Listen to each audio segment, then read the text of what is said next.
She's known as the crazy, jealous stalker ex-girlfriend turned killer. She was with him for only 4 months and then brutally killed her ex-boyfriend because if she couldn't have him, then nobody could. Before infamy, Jodi Arias was a seemingly normal California girl. By all accounts, Jodi Arias was living a pretty charmed life. She was a pretty blonde girl from a normal family. She had lots of friends, she got good grades, she had lots of hobbies, she was really into photography. But Jodi was the kind of girl that seemed boy crazy. Like, she was the kind of girl that always had a boyfriend. And heading into 2006, Jodi was in a relationship when she met Travis Alexander. Now, Travis had a very rough upbringing. His parents were both addicted to substances and they were very neglectful and abusive. Sometimes they lived in a tent and would often go without food. But at 10 years old, the best thing happened to Travis and his siblings. Their grandparents brought them in and from then on raised them. They were devout Mormons and Travis got really into the faith. Overall, this was a really good time in his life when he was set up on a blind date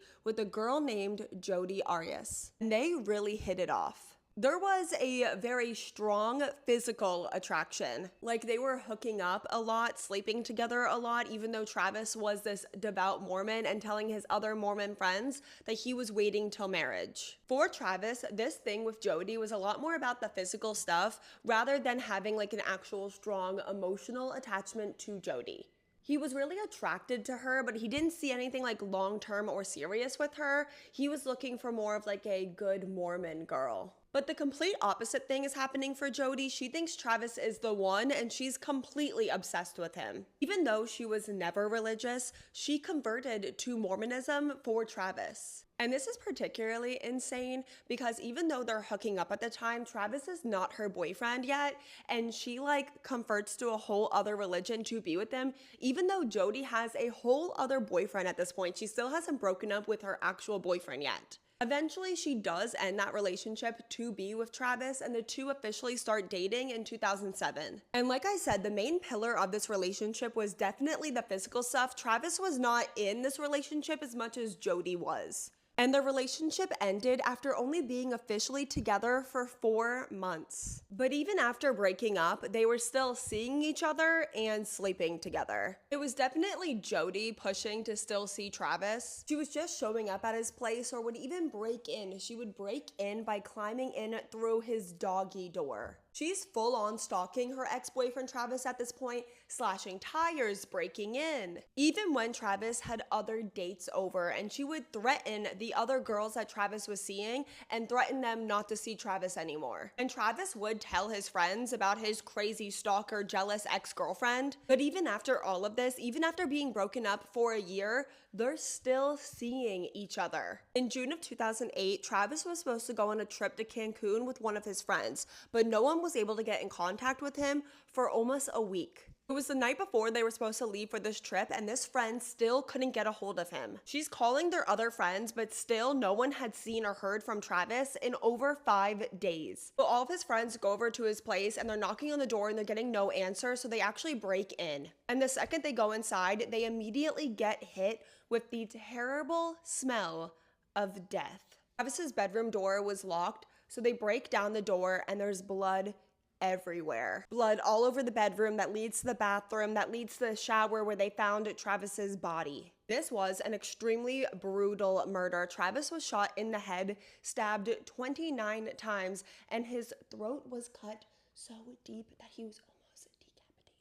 And surprisingly, Travis had 2 roommates that were just living in the same house with his dead body for almost a week. His friends call 911 and immediately they're pointing fingers at his crazy ex-girlfriend named Jodi. She was actually not hard for the investigators to find at all, because Jodi actually called the police herself to see if there was anything she could do to help in the investigation. Jodi told the investigators that Travis was her ex-boyfriend, but now they were just friends. She hadn't seen Travis in a while and she was actually on a road trip right now. And she actually did try to get a hold of him the day that he was killed, and she left him a voicemail. This is a voicemail that she left for Travis's phone hours after he was already killed. phone died, so I wasn't getting back to anybody. And what else? Oh, and I drove 100 miles in the wrong direction. Over 100 miles, thank you very much. So yeah, remember New Mexico? It was a lot like that. Only you weren't here to prevent me from going into the 3 digits. So fun. Tell you all about that later. So Jodi claims that she was absolutely not at Travis's house the day that he was killed, but investigators found evidence to prove that that was a lie. Whoever murdered Travis actually tried to clean the scene, and they actually ran a load of laundry. And in the washing machine, police found a camera. The killer clearly thought that running this camera through the wash would destroy any evidence, and it did break the camera, but it did not destroy the SD card that actually holds the photos. What was found in those photos was horrific. At first, the photos just show Travis and Jodi together in bed. But moments later, photos were taken of Travis's dead body. This is the last haunting photo of Travis Alexander. This photo was taken just moments before the photos were taken of his dead body after he was killed. So it's believed that Jodi took this photo just as she was about to kill him. So he knew that he was about to die in the photo. In custody, Jodi denies absolutely everything, even while she's confronted with the evidence and the photos. Jodi infamously had a very bizarre interrogation, where she does handstands and sings and even giggles and talks to herself.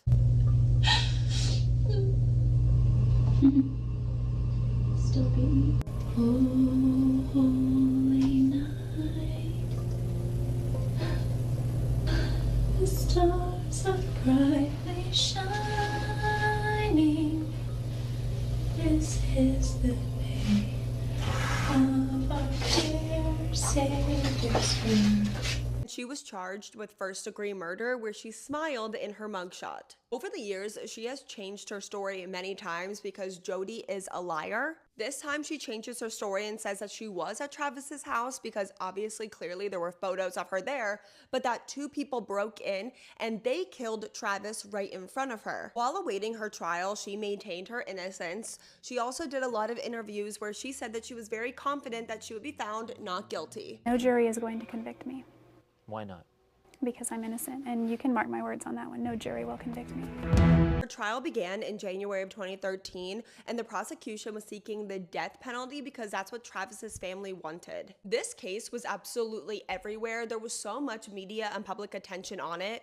Like, my dad watched the entirety of the trial, and there were crowds of people out every single day outside the courtroom. In her trial, she still maintained her innocence, but this time she had a new story on how Travis was killed. She confessed to being the one that killed him, but said that it was in self-defense. Not only did she murder Travis Alexander, but now she wants to just ruin his reputation. She said for the entirety of their relationship that he was abusive and that he would also SA her. But she also accused him of being a PDF file and said that he had CP of little boys, and that the night that he was killed, he tried to kill her, so she had to act in self-defense. Jodi Arias took the stand in her own defense, and she was on the stand for 18 days. But ultimately, she was found guilty. But the jury couldn't come to a decision if she should get the death penalty or if she should get life in prison. So there was a mistrial, and the second time the same thing happened. They couldn't agree on death penalty or life in prison. So instead of going through the entire process a third time,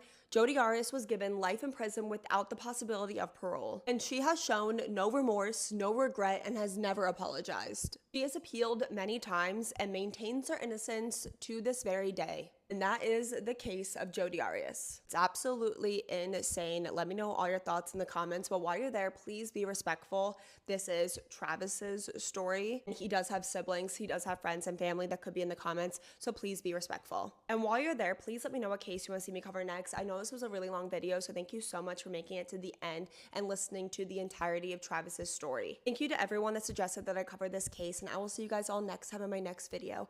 Please be a good person to your fellow person.